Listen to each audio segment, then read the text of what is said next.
today's guest is someone whose wisdom has been earned in a way that truly very few people's is and has. So today's guest is Phoebe Stuart. She is a lawyer, a mentor, a speaker, a podcaster, a mother of two, and one of the most resilient people I have ever met. When Phoebe was just 18 years old and in her first semester of university, she suffered a rare and near fatal illness that left her in a coma for 5 weeks. When she woke up, she had lost both of her legs below the knee, her left hand, and much of her vision. Now, if you're thinking today's episode is going to be mainly about surviving tragedy or overcoming adversity, it's not. What is really incredible about Phoebe is not just what happened to her and how she overcame it, but the way she thinks and operates in her day to day. Now, in this conversation, we explore emotional mastery, self-image, spirituality, healing, personal responsibility, reflections, and the spiritual energetic tools that Phoebe uses to navigate life's challenges without getting stuck in victimhood. And let's be honest, there are people who have been through a lot less than Phoebe who have been stuck in victimhood for years. And while very few in the world will experience what Phoebe experienced, every single one of us will face challenges, loss, uncertainty, and difficult seasons. And Phoebe has some of the most profound insights I have heard on how to move through them. So let's dive into the conversation. Hello, Phoebe. How are you Thank doing? you for having me, Sherry. Hello, Thank it's nice you. to speak. I feel like the stakes are a bit lower now. We're not in a session and trying to figure everything out. We can just have a great chat about all the I knowledge and wisdom know. we've picked up along the way. Oh, I know. And as I was preparing for the interview and writing the questions, I was like, I cannot wait to hear what Phoebe has to say about those. So I am so excited. And I will say in advance to the listeners that I haven't sent Phoebe any of the questions in advance, which is not Yes. very normal for podcasts, I would say. But we decided we would just go with it and the wisdom will come in the moment. And Phoebe just has so much wisdom to share. And I also just And want my to human design goes yeah, with yes, a responsive yes, in the moment exactly. podcast. Yes, as a generator. Yes, Phoebe has been a client as well, and we dove into her human design and just waiting to respond, which is my strategy as well, is something that is so undervalued. I feel like people over prepare and prepare so much, but for people with this strategy, we actually notice that when people ask us questions, we just have so much wisdom to share. Whereas if we're just trying to think about what to share, that can be really tough. But before Hmm. we dive in, actually, I just want to acknowledge the fact that I am in London, UK, and you are in Brisbane, Australia. So we are at very different stages of our day. For me, it's Exactly. 8:30 a.m. For you, it is what, 7:30 p.m. No, it's like or 5:30 in the evening, 5:30? but it's Okay. like Yeah. pitch black, raining, cold. I've got a blanket on my lap, and I'm guessing Right. you're like coming into summer times. Right. Yeah, it's like winter for you, which is so funny because Yes. throughout our sessions, earlier in the year, I was with jumpers and you were just Yeah. And I having was like, fun I in need the summer. aircon on. I'm sweating. Yeah, yeah. So even though what is cold for you? I'm just curious before we really dive into the questions. It's a great point. Well, our homes and lifestyle isn't really built for cold in Mhm. Australia. So like we have floorboards and open windows all the time. So we kind of our buildings aren't built for warmth. So we kind of tend to layer up when it's, I don't know, Yeah. like anything under 20 and I'm grabbing 20 degrees Celsius and I'm grabbing a jumper. Yeah, that's so funny because 'cause I'm just looking at my computer and it's 18 degrees here right now, and I'm like, "Summer!"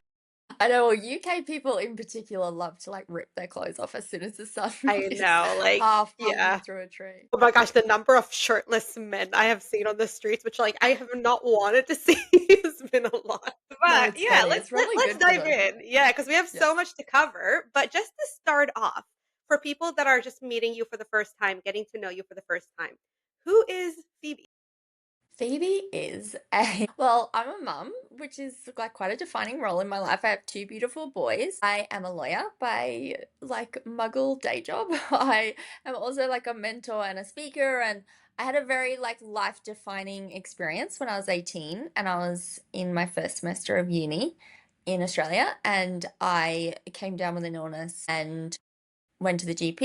got antibiotics, and I started having a very rare and near fatal allergic reaction to the antibiotics called Stevens-Johnson syndrome. And so all my mucous membrane burnt and blistered, and including my skin, my eyes, my lungs, and I was sort of admitted to ICU, and I went into a coma for about 5 weeks. And when I woke up to a whole new body and reality, and I had lost both my legs below the knee and my left hand at the wrist and a lot of my vision.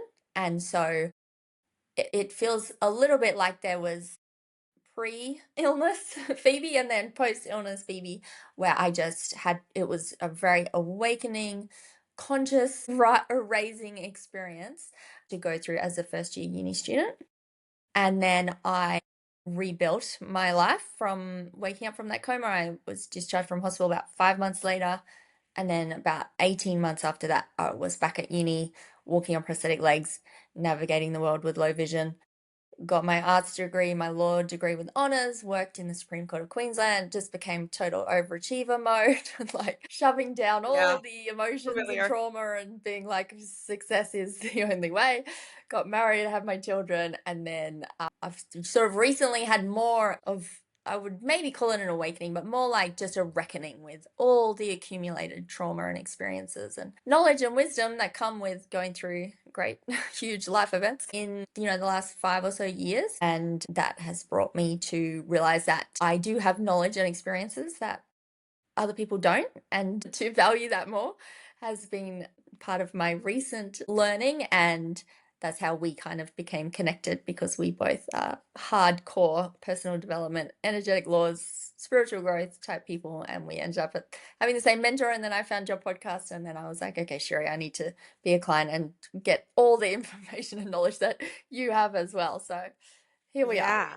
Yeah. Thank you for sharing all of this. And I mean, we're going to talk soon about all of your spiritual practices, emotions mastery, the things that you really practice day to day that have, I know, really changed your life. But if we go back to the story that you just told, because I know that really has been, as you said, there's almost like pre, that stage, Phoebe, and then post. And I know your life obviously has taken such a massive turn since then. What do you remember about waking up then and realizing that your life had changed forever? Hmm. Well, I think that was part of like a huge leap in my consciousness, because I woke up and I was very groggy from, obviously I'm emerging from a coma. I was having all these nightmares in intensive care, and I didn't know what was real and what wasn't real. And slowly I was coming to, and I just remember I was wrapped up like a mummy because my skin had appeared as if I'd been in a fire. The allergic burns were so intense. And then I had bandages around all my limbs and they were aching. And then I had a tube in my mouth, a tube in my, going up my nose through into my gut. I had a femoral central line. I had, a tube embedded in my neck, breathing on my behalf, and my eyelids were sewn shut. So my sensory perception became so intensely heightened because I was trying to map my experience, my body, where I was, and use every available data point and energy that I could muster to orientate where I was and what was happening and what the voices were saying. Like, I overheard people talking about the need to amputate my limbs because my hands and feet had basically turned black and toxic and septic, and they needed to be removed to save my life. And I remember overhearing the nurses talking about it, but I couldn't quite sort of pinpoint that that was me. And then slowly but surely I started to, it sort of started to land. And I think that's where, going through trauma like that also makes you extremely hyper vigilant and able to scan your environment, endlessly for changes and anomalies and patterns that are occurring. And so I truly felt like, I mean, it sounds like a cliche, but I felt like a field of awareness, Yeah. happening through a body, having this experience and just trying to map out what was happening. And then eventually sort of, my cognition came, fully on board, and my eyelids were released from their sutures and I could see colors, but my corneas had been scarred. So it was like, it is like looking through thick, sort of blurry windows instead of thin, clear ones like we're all supposed to. And so then that was, something else that made more and more of my conscious awareness come on board to try and decode what was happening around me, not relying on my sight. And as you know, the electromagnetic field is, we only see like less than 1%, I think, of the full electromagnetic spectrum. So I suddenly started to rely on information that was not seen but more Yeah. felt and sensed as I was waking up. And I remember being very, very shocked, and it was hard to fathom, you know, that it was so irreversible. And Yeah. up until that point, as an 18-year-old, most things that you get yourself into, mistakes or trouble or whatever, is all very reversible. There's a remedy. You can, try and get around things. But Yeah. the irreversibility of limb loss just was so shocking to me. I was like, I could, reach back to college life with all my limbs and just a matter of weeks in my mind. And now I was like, wow, like it was very hard to accept. And then once it did land, there was just a huge amount of grief. And, we started talking about loss and emotional pain when we first got on the call because we like to dive in straight away. Yeah. And We that was go deep. certainly, yeah, that was Yeah. certainly like a deeply painful loss because it felt like a loss of a lot, a loss of identity, a loss of my life, my home. Like I was sort of in this sterile hospital with no limbs, no friends, no family. And it was extremely painful. But fortunately, when I was declared well enough for my friends to come and visit, my self-image and my sense of self and my self-concept started to come back online very quickly because I was like, wait a second, like who I am internally is completely intact. It is just my physical shell that has been so radically changed. But the Phoebe-ness within me, which Yeah. is, referred to as our soul or our spirit or our consciousness, our energy, like I was entirely the same. Complete, it's that part of us that just cannot be extinguished no matter how calamitous our Yeah. environment or body becomes. Like that girl inside me was still there. And so I started to tap into her and live as her. And my whole hospital experience turned around. And, slowly but surely, I got out of there and my environment started to match that image of myself as a uni student as I, got back to uni eventually. Yeah. And was this understanding, did it happen relatively soon after waking up, or did you have a few days, a few weeks off, I think it was trying to probably process it? weeks. Yeah. Yeah. Mhm. I think it was Yeah. weeks. And, obviously everyone is projecting onto you that this is bad. This is Mhm. scary. This is horrible. Your life is ruined. But, people are talking about wheelchairs and all sorts of, living arrangements. And, I remember waking up and both my hands were in plaster casts after having grafts and all sorts of reconstructive surgeries.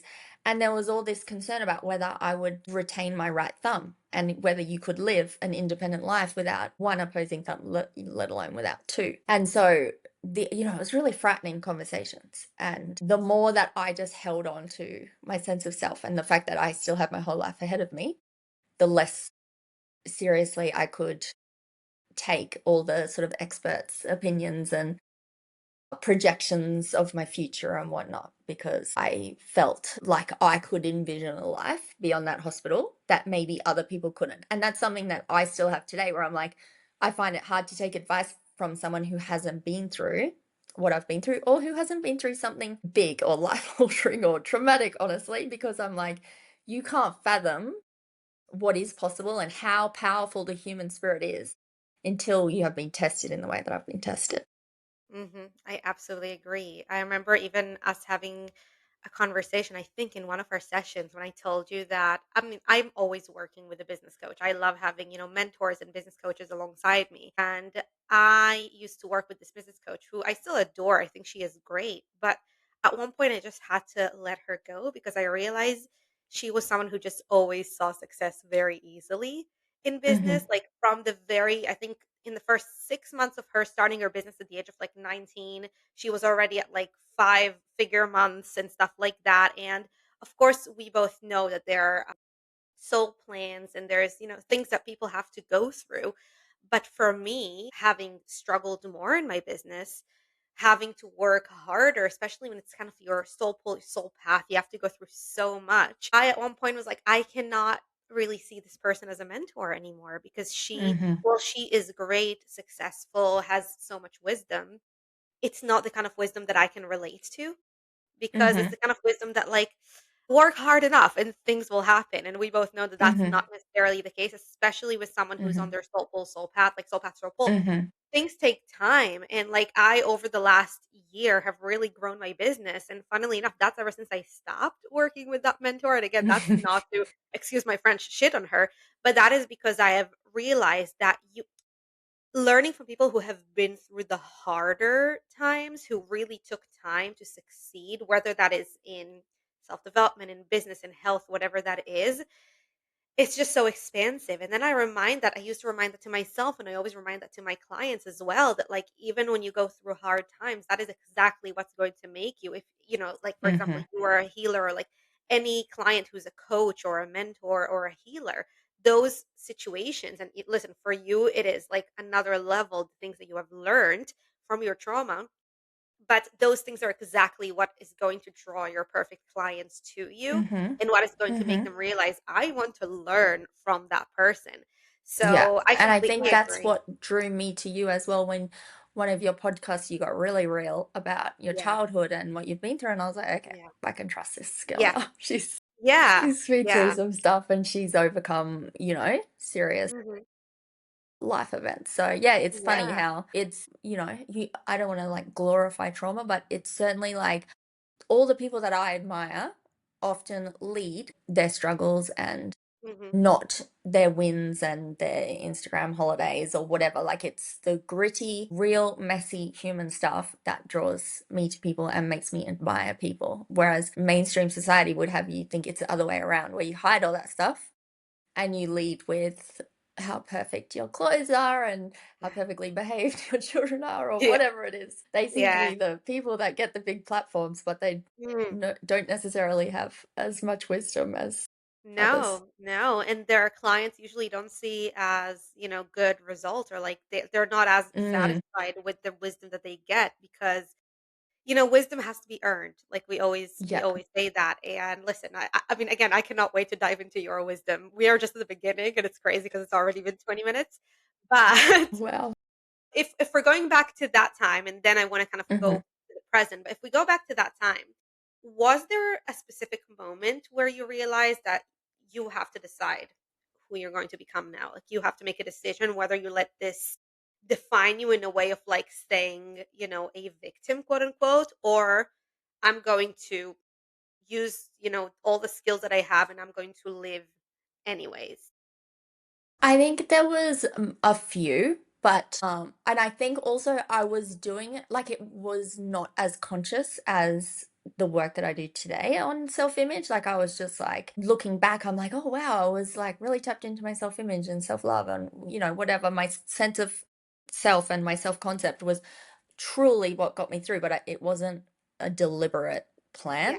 But I remember my eyes were always like the scariest Hmm. appointments that I went to because I went to like Yeah. so much physio and OT and prosthetic legs training and blah, blah, blah. Yeah. And going to the eye doctor was always really, really scary. And when you're in a hospital environment, you do become like very sort of conditioned to listen to authority and Yeah. be seen as like this person that's taking all the advice from all the experts. And I remember saying to one ophthalmologist, like, I want to go back to uni next year. Do you think that's possible? Or next semester, whatever it was. And he was like, he just looked at there was this huge silence and he just looked at me and said, well, that's a question for you, Phoebe.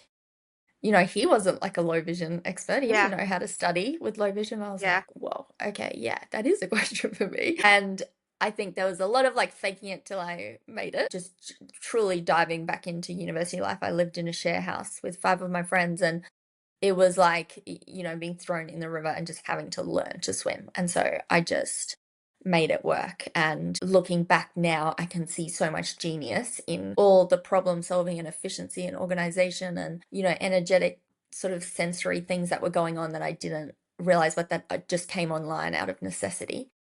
Yeah. But at the time, it was less deliberate. But looking back with hindsight, I'm like, oh, yeah, wow, I was truly living from inside. And that whole idea that life is a reflection, well, it started within for sure. And then slowly my 3D life caught up with me.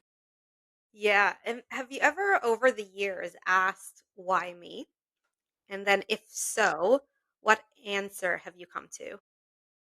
I think not really, no. Mhm. I think the framing that I've done that has been more power empowering and cultivating more of a sense of internal peace would be to frame it as like, why did I live? Why did I Mm, survive? Why was I, the one in a million? Like that, doctors would take my notes to conferences and say, like, oh, we don't understand about why this girl survived or why her eyes are the way they are or whatever. And I just, I sort of took it as like, why was I spared? Like I was close to death for weeks mm, and I had no chance of surviving and repeated pneumonia and my brain was swelling and like I was as sick and as close to death as you can get. And it's like, well, what is it that spark or spirit within me or plan or, divine intervention or whatever it is? What is it that saved me? And maybe I wasn't meant to live.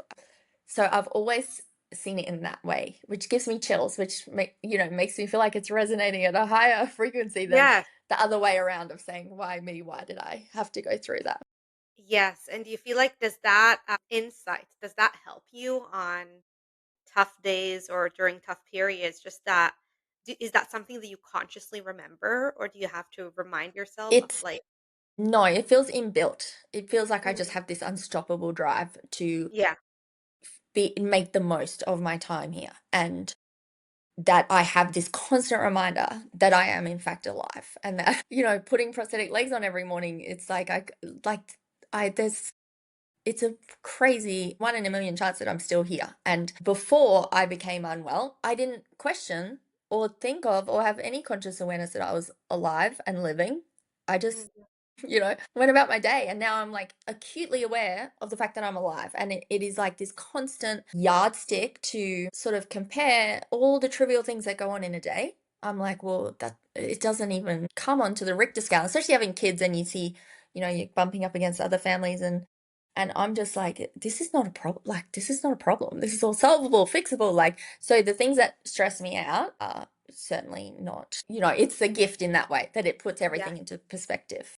Yes. And this kind of leads me to a segue about your spirituality nowadays and your spiritual practices. So, Phoebe, you and I are both deeply spiritual. We learned from the same mentor, Alessandro, in Method Hmm. Life Healing. Just give him Hmm. a shout out. The most incredible mentor. We both learned intuition from him, energy healing, all of these things. What drew you into this world, into the healing and the spiritual work in the first place? Did that start back then, or is that something that came later? It came later. So in my mid 30s, I had more ongoing issues with my eyes because my corneas were so scarred, the fluid wasn't draining properly from them. And so I had all these intraocular pressure problems. And it got so bad that my optic nerve died and my eye sort of shrunk and shriveled after all these operations. And I was recommended to have my eye removed. And so I saw a few specialists and I now have an artificial eye. And during that process, the removal surgery was supposed to just be, a 6 week downtime, then we're an artificial eye. But it ended up taking 18 months and 21 reconstructive surgeries. And it was this tiny, tiny amount of tissue that just would not heal together. And I just kept going back to the surgeon's office and it'd have to admit me to hospital, resuture it, and then again it would split. Go back, resuture, like it just went on and on. And by like operation like 1, 2, 3, 4, 5, I was like, okay, this is going to end soon. Like, I'm the person that just has operations and gets up, gets on with life, like, no big deal. But then I got to like 7, 8, 9, 10, 11, 12, and I was like, I feel like I'm being pranked by the universe. Like, this is insane. This tiny amount of tissue just would not heal. I was having antibiotics, systemic antibiotics, topical antibiotics, like on and on and on. And I just knew something else was going on that was deeper than just cells not growing together. Yeah. So, I mean, Alessandra often talks about how every healing modality has something helpful, but often the higher frequency that you're getting, the more high frequency healing modality that you need. And I just slowly was climbing up that ladder. I, tidied up my diet, tidied up my exercise, cut out alcohol, got into meditation, mindfulness, therapy, inner child healing, family, internal family systems. Like, I read every possible book on spontaneous remission and healing and Eastern medicine, Western medicine. Like, and I could start to see that, like, the Western medicine people couldn't explain what was going on or why. And I just was hungry and driven for answers to heal this bloody eye, because I had a 4 and a 6-year-old at the time, and I just desperately wanted to get back to being a mom and being available, and hospital admissions and discharges are so painful. So I was just ferociously going through healing modalities, and eventually, really started taking radical responsibility for how I show up in relationships, and, interrogating whether I'm in the right career, like, just Mm. questioning life on every single level. And eventually I hit that Alessandro mark, and Mhm. my eye had actually healed, but I was then going through a divorce, and, I was just like, I know I'm responsible for this, but I truly don't know how, what, when, where, why to rein it in and get it together. So I stumbled upon Alessandro, and within our first session, he just started, like, he just did not accept the premise that I was a victim, that there was anything Mhm. negative about my experience, because he knew the laws.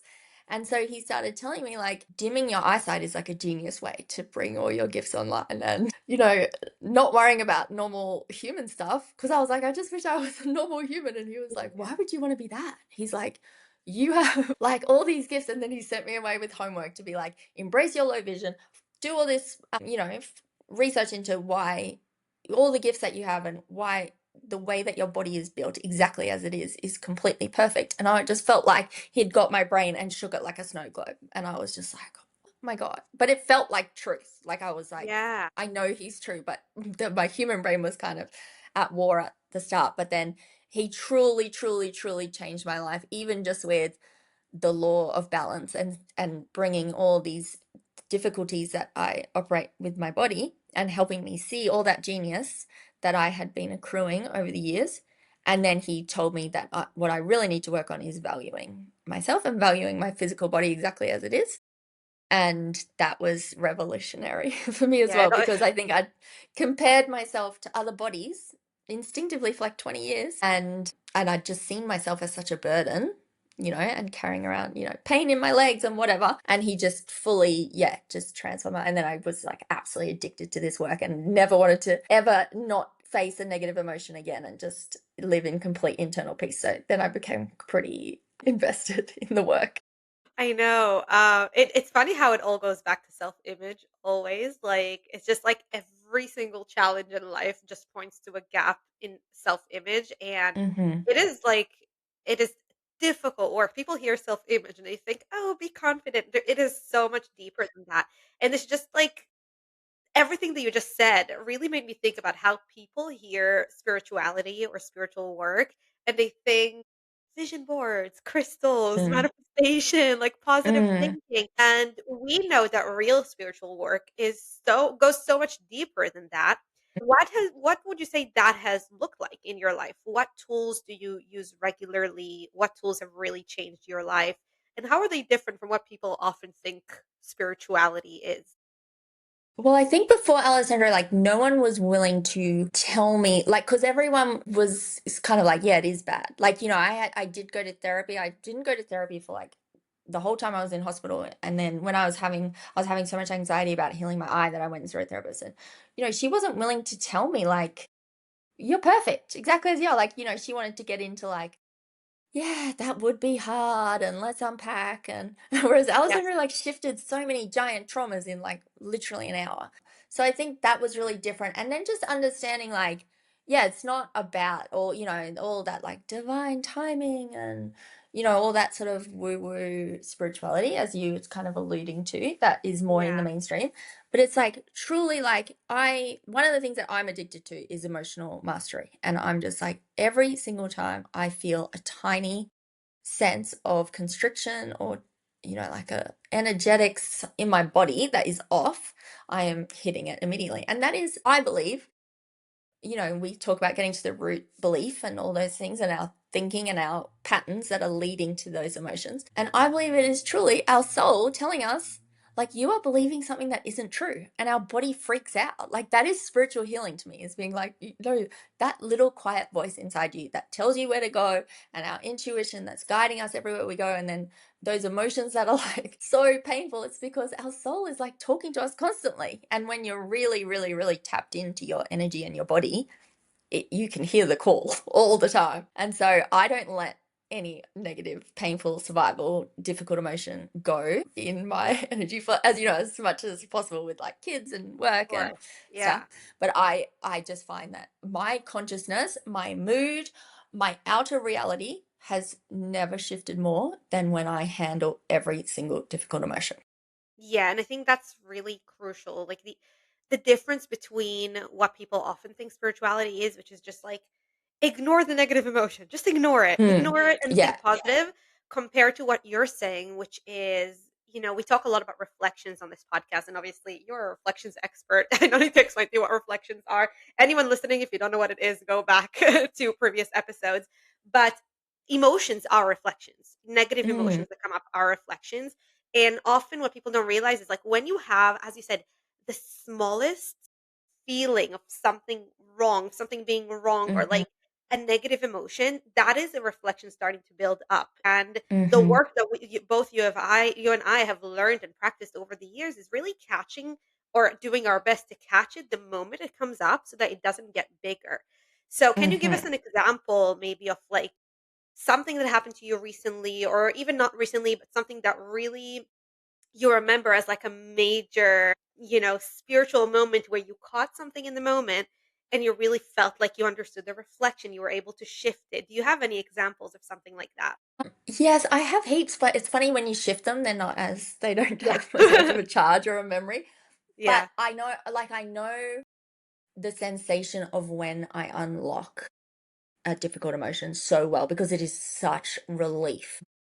I had one yesterday. I don't know if this is like the greatest one, but it's a recent one where I was filming a podcast for my podcast, and the I realized halfway through that it wasn't recording. And then I was a bit nervous doing it, interviewing someone.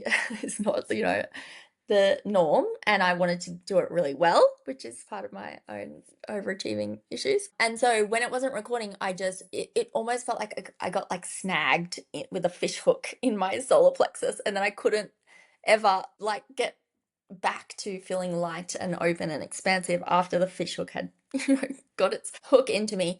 And it took me until the afternoon and the podcast was all done to be like, wait, I need to retrace to exactly the moment that I was not feeling good, because I was like, oh, it's probably just nerves and I feel like I could have done better and blah, blah, blah. And then I was like, no, it was actually when I realized that it wasn't recording. And I felt like the guest had invested their time and they'd come to my home, and, she's really busy and she just got off a plane and she's got two small kids and she was tired. And I felt like she had invested in me and I had failed, which is 14-year-old Phoebe going to an illustrious private school and not getting, Mm, the best marks, that her parents had yeah. invested all this money in her. So it was literally like energetically such an old wound where I feel like I need to give my greatest performance ever if anyone gives me anything. And so as soon as I was like, wait, this is a childhood thing, and that I don't think I did fail necessarily Yeah. in recording, because we could re-record and it was all good. And it was, yeah, just true relief that I was like, yeah, caught it, shifted it, and that's just run of the mill for me now. Yeah. So can you take us back to this moment of shifting it? Did you do it on the spot while being with the guest? Did you do it later? No, And what I was did the it tool later. that you used? And what was the tool that you used I for that? well, I find catching the Yeah. flip is Mm, my best tool. So actually being able to catch the exact thing and not be trying to like pinpoint something that it wasn't, which I did yeah. have done for so many years. So catching the exact moment and then articulating it. I did recode actually to get down Hmm. to the bottom, recode Yeah. method, Yeah. drshirleyleader.com, great Yeah, person. I go. So yeah, Phoebe's talking about the recode method, which is one of my Yes. signature trainings, which yeah, I Yeah, use with all of it's my good. clients It and helps you yeah. get deeper, deeper, deeper, deeper, deeper. And then I was like, and I just kept trying to articulate the exact energy inside of me. And I was like, it doesn't feel like I made a mistake. It doesn't feel like, and then I was like, and what helped me land it was thinking that she had invested so much in me. And then I was like, when have I sort of had this familiar feeling before? And I have like a bunch of like kind of go-to top 5 limiting beliefs that I'm working on at any given time. Mhm.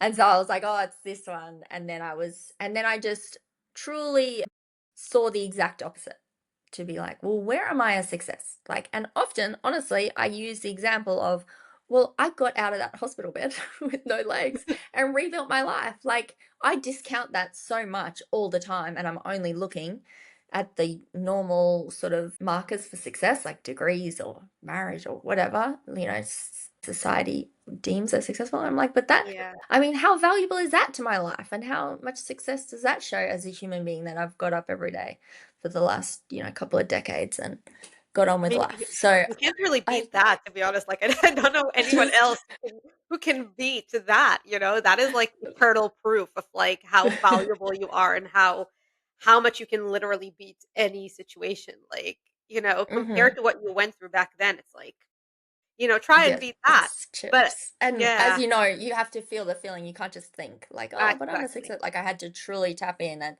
almost like reverse the feeling of failure to the feeling of success. So Yes, that's a yes. little IRL tools that I've Yes, been using yes. the So you're last able day to or two. shift that. And yeah, I think that's very important because okay, let's talk to someone maybe a listener who doesn't know anything about emotions mastery. Let's say if you didn't know about it and you would have just gone on without shifting that emotion, Mhm. where could that have led to? What could that have snowballed to? So it would have just stayed in my body. I would never Yeah, have connected my mind to the yeah, sensation in my body. I mean, I lived for years just with this knot in my solar plexus constantly of feeling like worried and anxious and, doomsday. Like, and I would just ignore it. I would just do anything outside of me to ignore it and build or sort of occupy myself with achievements and success and whatever was going on at the time. yeah, And it just gets louder and louder and louder until it shows up in your 3D as a situation where you have failed something or someone's annoyed at you because they've invested something in you that you haven't produced a good result or whatever. So it would have got louder until I truly paid attention yes, and then had to shift it. But I clocked it so yeah, early within, 5 hours hmm and started yeah, shifting it. So yeah, now exactly. hopefully Yeah. success is going to show up somewhere for me Yes, yes, but as I a love that because that's reflection. what people forget, that what happens to us in our external reality is just nothing but a reflection of our inner world. So if you would have let that emotion stick or stay of like I'm a failure, people invest in me and I don't give them what they want, and you kept feeling that instead of flipping that emotion, you would have started getting that feedback from your external reality. So you could literally Mhm. have a client now come and tell you, Phoebe, I invested so much in a session with you and like you didn't give me Yes. what I expected.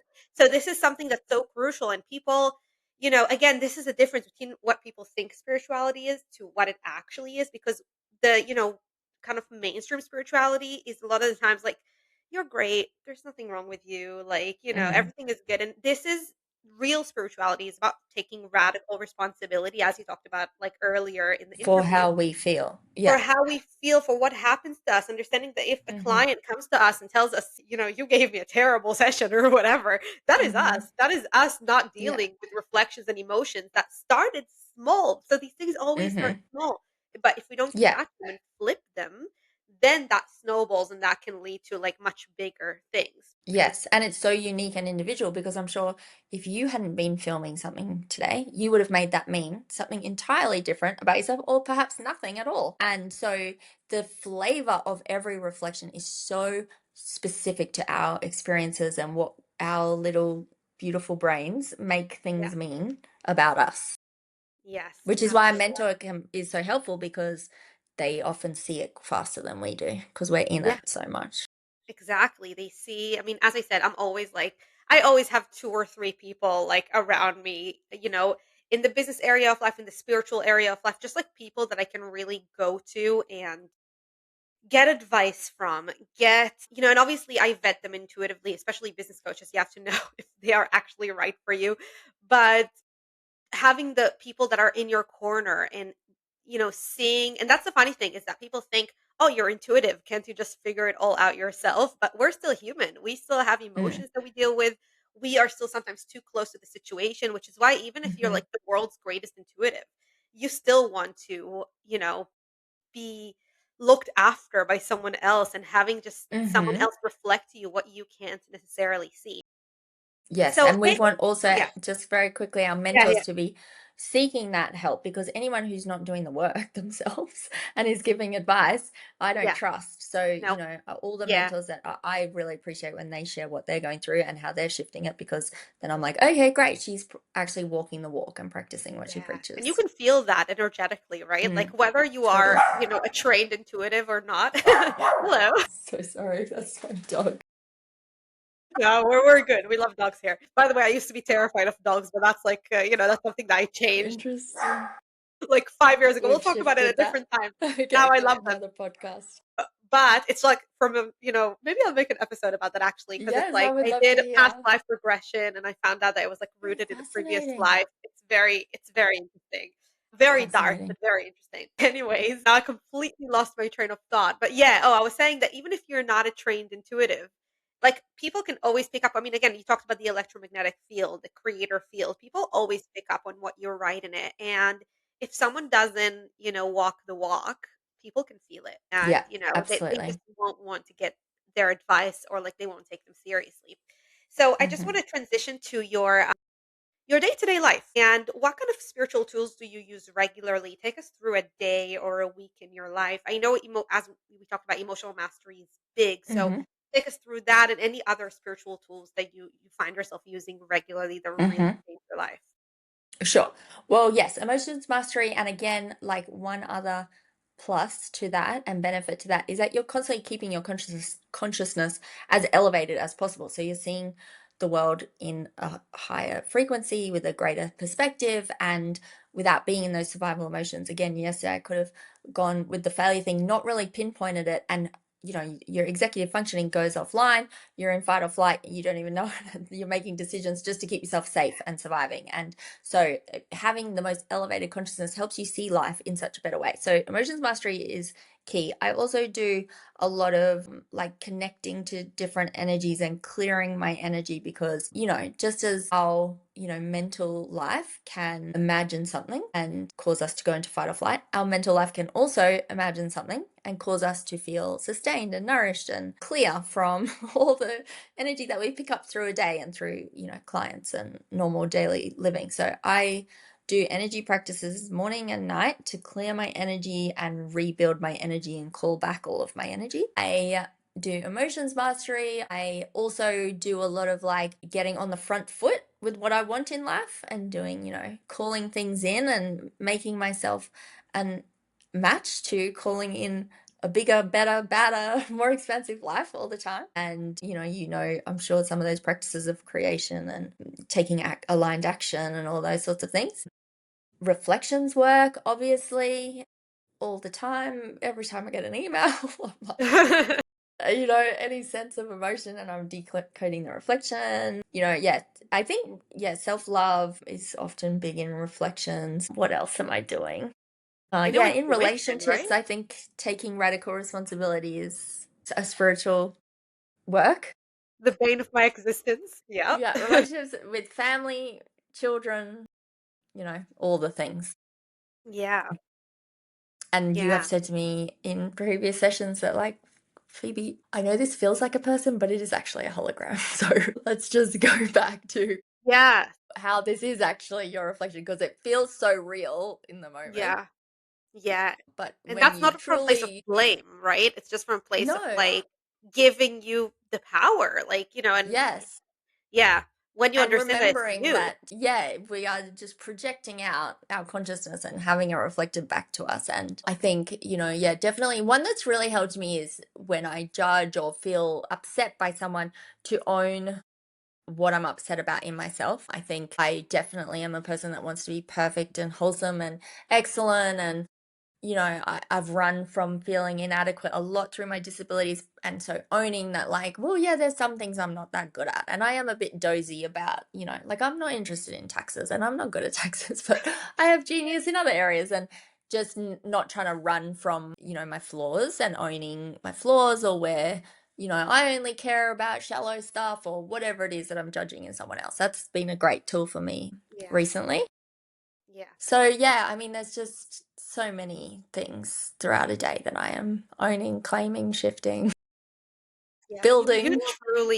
truly do the work, and there's so much. I mean, we talked about earned wisdom. Like you have so much earned and embodied wisdom, and I'm going to transition to that soon because I also had the pleasure of getting a session from you, which was so transformative. But before we go into that, what do you think people do that keeps them stuck in suffering longer than they need to? I think definitely a victim mindset is Mhm. a big one. Complaining is like a currency sometimes, people just complain all day. And I find it frustrating because I'm like, especially with, people who haven't been through as much, I'm like, when people list their complaints, I'm like, these are all solvable. These are all completely solvable, fixable things. But I know it's hard to like snap into that solutions minded world. I think, and also probably just owning that we create the difficult things as well as the good things. Yes. It's been hard for me to process that I created my illness and to look into like the soul contract of that Yeah. and embrace that that was a soul choice because I'd been programmed my whole life to obviously see illness and disability as an entirely negative thing. But shifting that has been powerful to realize like, well, I it gives me the perk of being able to tell everyone that they can't be a victim because Yeah. I have the runs on the board to tell people don't be a victim. I think if I was anybody else, maybe people would not take the message as well. Yes, yes. I'm actually curious. Do people ever feel like they can't complain to you because of what you've been through? It doesn't feel like it. No. But no, some people outwardly say, like, I obviously this is nothing compared to what you've been, especially with a health Yeah, thing, people will say. yeah. But I think my closest friends know that obviously I'm just You're a safe up for space. any chat. Yeah. Yes, yes. So if someone listening to this right now is in the middle of a tough season, even an impossible season, what Hmm. would you want them to know? I would want them to listen to my most recent podcast called Every Challenge is an Upgrade, because in that I document exactly how I feel about this and how it has been so transformative for me to see every single challenge as an upgrade and as an opportunity and a call from life to ask you to rise to the challenge, to start your own hero's journey, to gain the skills and capabilities and knowledge that the challenge is asking of you, even if it's just to value what you have or to value something more. We value something as soon as it's taken away, usually. And sometimes, yeah, it's not the challenge itself that you're going through for an arbitrary reason. It is all the skills and qualities and capabilities and character that are being drawn out of you in that challenge that are the upgrade. And the more that you can truly believe and embody and know that, the faster those skills and capabilities come online and the challenge starts to dissipate and you move on to the next level of the game. Yes, I love that so much. And hearing that from you, especially, it's like, as I said, just embodied wisdom. Now, as we talked about, you're a healer yourself. And yet you're someone who's also continuing to invest in your own growth. And I am the same. Hmm. And I know you've worked with mentors. You constantly learn from Alessandro, which again, as I said, we both learn from him and he's incredible. You've done different modalities. You've read so much. You've worked with different mentors. Like we have worked together. We've done private work. I know you've taken the recode method, as we said, in God's favorite, Hmm. Hmm. emotional mastery all day long. So you're not someone who just does things casually. That is one thing that we can say about you. That's true. You really, really go deep. So, what have you learned about what creates real transformation rather than just like information that stays intellectual but doesn't actually change things? Yeah. So I guess I think reps at the gym is Hmm. really what I'm learning because you don't just shift something once, it pops back up Yeah. again until you truly create the new neural pathway. And that is through repetition. And Mm, so then, as we know, you have to love the process, right? Because otherwise, we're not going to keep going. We're not going to be motivated. So I think it's, yeah, repetition, embodiment, action, all those things that we know. It's like if you read about diet and exercise, on the couch with a bag of potato chips, like it's not going to work. We can know all the things, and I am particularly obsessed with knowledge and value knowledge a lot, especially as someone who has low vision because I've lived so many years feeling like everyone's in on something that I'm not in on. And so I've had this like really deep thirst and hunger to know everything and go down every rabbit hole and make sure that I'm not the one on the outer.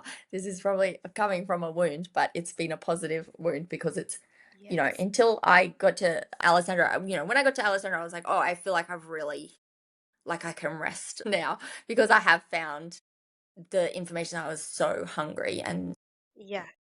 driven to find, and it really satiated my mental, emotional, spiritual cravings to know what was going on. Why are we all here? How does it all work? And so, yeah, I forget the question at the start. I think it was how to Yeah, no, embody. yeah, yeah.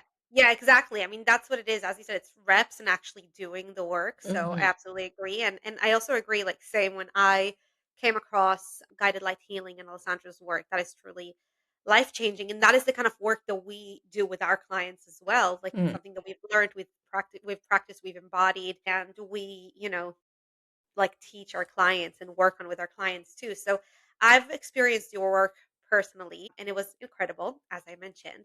And I'd love people to understand what you do. So who do you work with and what happens inside a session with you? Well, I usually ask people what it is that they're struggling with or what it is that they want to achieve. And then we go from there because, surprise, surprise, the two are linked. Usually, our wounds and our blocks and our emotional difficulties are leading us to what we want, but we need to sort of overcome these difficulties in order to align and match and call in all the wonderful dreams that we have in life. So, yeah, just give people every single skill and tool I possibly can in a session and I look in intuitively to see where their self-image and self-love levels are low. I mean, it's easy to spot where things are going well, and often where we're struggling is having an impact on our lives, and having the information and the guidance to know, like, this is coming from family of origin or finances or whatever, can expedite someone's process to heal what they're healing and have those truly life altering insights where you see your life and yourself and your trauma in a different way, and to truly shift things and not talk around in circles. Like, I'm never going to tell anyone to not go to therapy, but I just find that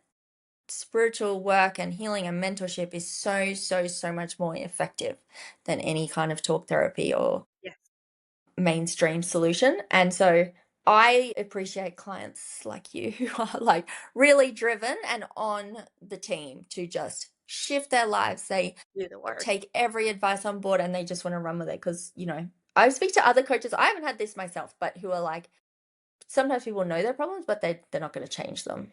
And so they sort of don't do the work. But all of my clients have been incredible at like truly running with the tools. And, I think the tools that we each have, you can't find in the mainstream. And they are faster, bigger, badder, better than anything out there. I use them myself. They're the most effective thing I've ever done for myself. And it is such an honor and a privilege to share them with someone else. And that's a whole other rabbit hole to go down of the fair exchange of doing that. But obviously, I would do it all day, every day for free, but there's an investment required usually to Yeah, get people on board and to feel like they've got some skin in the game to do the work and absolutely. use the tools and feel like they're investing in themselves and all that sort of stuff. So, Absolutely. I agree. but I'm Again, also that's a what I lawyer always, as well. yeah, yeah, So half my yeah. week. Alongside being a mom and doing all those other Yes. things. Yeah. But yeah, I absolutely agree. Like I again, as you said, it's a whole other conversation. But I'm the same. I just love this work so much that it does not feel like work. Like being in a session with a Yes. client, I leave like I know a lot of therapists and coaches that leave sessions drained. And when I used to be a health and Mm, fitness coach, that's how I used to leave calls with clients drained. mm-hmm. But when you do this kind of work, well, first of all, when it's your soul path, soul pull, it's just, and when you're so embodied, it's just it gives you so much energy. It doesn't take away. But then there's also the Mm-hmm. energetic spiritual law of fair exchange, as you talked about, which is it has so many facets to it, which we're not going to break down now because we could do a whole episode just on that. But having put in the work, getting the energetic value back. And also for clients, I've always seen, I started with much lower prices and I've gradually increased them. And I always saw when I was charging less, the clients just wouldn't do the work. They wouldn't be as invested. Mhm. And the more, you are in energetic exchange and real exchange, Mhm. you really draw in the clients who appreciate the work, who do the work, and who really see life-changing transformations. So, Mhm. yeah, so I absolutely agree with that. What do people who come to you for sessions, for advice, what surprises them the most about the work, would you say? I think it's like how fast we can shift things. Like often people come in and they're ready to like sort of, take their time and get, the full story out, and I can see it a mile off like what the lesson is, what the shift is, Yeah. what's going on. And I think people are like, wow, like yeah, just how fast things shift, I think. And also like, I think acceptance is another like, is a necessary step of healing, and having someone who is just has zero judgment, like, like you and like everyone in this GLH world is such a key piece as well. And I, as someone who has experienced so much shame, I can sense shame in other people so acutely. And I think I'm good at diffusing it very quickly, no matter what anyone's been through. And I often get like old souls who do have who are carrying around really horrible stories about themselves and big traumas, and so it's like such a privilege to be able to help people see themselves in a different way. Yes, I love that so much. I agree. And going back to that speed conversation, Mhm. it's funny because I'm a child to divorced parents. So I spent a lot of my teenage years in therapy, seeing psychologists. My BA is in psychology, and my dream was being a psychologist. And it's funny because I feel like now I'm kind of living my dream just in a much more elevated way. Wow. But because like I kind of do what they do, only with completely different tools and much faster results, as you talked about. But I find that it's so funny because over the years, like whether that is as a teenage, girl where my parents were getting divorced, or later marriage problems, or having my baby and having postpartum depression, like I would always go and see therapists for months and years. And the transformation would be there, but it wouldn't be that big and it would take Mhm. just a very, very long time. And ever since discovering this work, real spiritual, deep work with real tools, and I think that's the difference. We're not just sitting Mm. and chatting with our clients. We are Mm. giving them the tools. We come in Shifting. already knowing what they need to do because we both Mm. have trained our intuitions as well. So like and I know you do the Mhm. same, when I go into a session with a client, I already looked it intuitively on like what their soul wants, what it's struggling with, what they need to do to get to the next level. And even in terms of the tools that I give them and what we do in the session, I check intuitively that that is what their higher self and their soul wants in the moment. And I think Mhm. that makes such a big difference. And as someone who, again, Mm. experienced, and I'm sure you have as well, you talked about it, experience like traditional therapy, like the Mhm. differences you can't even Yeah, I start to think describe it. I got some self-awareness from therapy, but no Yeah. shifting. No. I got like, oh, No. yeah, that's interesting. That would be something from my childhood that I probably Yeah. haven't unpacked. But then there was no actual shifting. No. No, and No. I loved my therapist. She was very warm and lovely Yeah. and smart. Yeah. But Yeah. I, yeah, it just didn't, I didn't shift. I love, I mean, when I think about it, I had one therapist when I was 19 who she was doing like EFT tapping in our Hmm. sessions and some energy work. And I remember thinking that she was like so crazy. Like I would go back home because my mom gave me her contact details from a friend, and every time I would tell my mom, she's crazy. I Maybe you was had to annoyed get having, through that level to yeah, get to yeah, where and you are today. exactly. It's so funny because like now EFT tapping, it's first of all, it's very mainstream. Second of all, that's probably the least woo thing that I do. Yeah. But it's funny because back then, and that was what, 11 years ago, that shows you how much things have changed, both in the world and like for me personally, because she was considered like so woo at a time, just even doing EFT Interesting. tapping. Yeah, which So again, it's your funny. Yeah. were your parents going to therapy, or were they like, "We're fine, but you kids should go"? I don't remember if my dad definitely wasn't going to therapy. My dad is a Okay. whole other situation. Like Love my dad. He's changed a lot, but like very, very narcissistic personality. And my mom was very much in survival mode for like at least a decade after the separation and divorce. I don't know if she saw a therapist. I was very lucky that I had my grandparents who really supported me, lived around the corner from my mom's house where I was living, and they supported me both emotionally and financially as Hmm. well to go to those therapies. So I was very lucky to have Amazing. had them. Yeah, We are but soul new to pick these grandparents. absolutely, And I absolutely. think our souls knew maybe also to pick parents who didn't have emotional processing as their favorite thing in life, because my Yeah, parents are the same, definitely in yeah, survival emotions for a lot of my childhood. And, yeah. when the universe doesn't provide it for us, we find it ourselves. We And I go, think, yeah, yeah, yeah, I think there's a lot of people who've come out of 80s, 90s parenting looking for better ways to live. yes, yeah, and it's crazy to see how much the consciousness of humanity has evolved and gone up even in the last decade. Like that is insane, and it's just continuing to go up. Like I'm sure if we would have talked to Phoebe, Sherry, like 10 years ago, 15 years ago, and we would tell them the practices that we Hmm. do today and what we believe in today, we would probably think we're like present us are crazy. Yeah, no, I would have told you, well, it's all about achieving and success, Yeah, and you just get on with things. absolutely. So, just two final questions. First of all, if the version of you from that hospital bed when you woke up could see your life now, what do you think she would say or think? Don't make me cry, Sherry. But Oh, I think, honestly, I think she would feel relieved. I think there's probably some self doubt going on. As much as I was very gung ho with my recovery, I think she would be relieved. I think, the question of motherhood was something after such an extreme illness that was, yeah, had a question mark over. I think she would just be so relieved and joyous to know that hospital was a temporary passing thing and she got to do all the things that she wanted to do as a human and as a soul on the other side of it. that is amazing, and I think that is such an inspiration to everyone because, like, whenever I think about you, talk to you, I'm just like, yeah, just the things that you have gone through and you've come out the other side. That is truly the most inspirational, and like you are such a wise person to learn from and listen to. What But I'm next? also just, I Yeah, think I'm just a reminder to everyone, and yourself included, that what I've done it has been because of my soul and my inner world. And it's something we all have within us at any yes, moment. There's nothing we need to do to get it. We already have it. And I think that's why people, use that word inspiration, because it's almost like they remember, like, oh, yeah, we are so incredibly powerful and capable no matter what life circumstances are going on around us. yes. I love that so much.